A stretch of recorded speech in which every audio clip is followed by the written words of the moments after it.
দীর্ঘ ৮ বছর পর নাফ নদীর সাপরির দ্বীপ থেকে টেকনাফ জেটি ঘাট পর্যন্ত মাছ ধরার অনুমতি মিললেও মেলেনি নীলা ও হোয়াইকং অংশে। ফলে অনেকেই হতাশ। আরও জানাতে কক্সবাজার থেকে আমাদের সাথে যুক্ত হচ্ছেন আজিম নিহাদ। আজিম,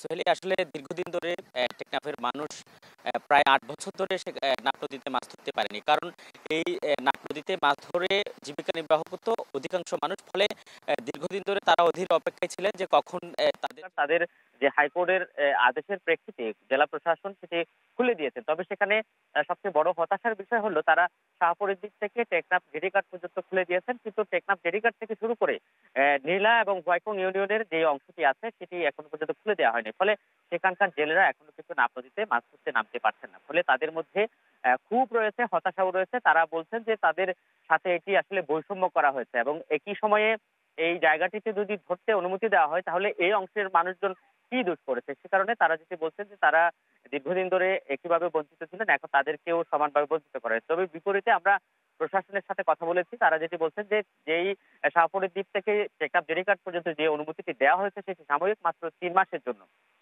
অর্থাৎ পরীক্ষামূলকভাবে অনুমতি দেওয়া হয়েছে। যদি তাদের বিরুদ্ধে যে অভিযুক্তি ছিল যে মাছ ধরার আড়ালে মাদক পাচারের এবং অন্যান্য অস্ত্র সহ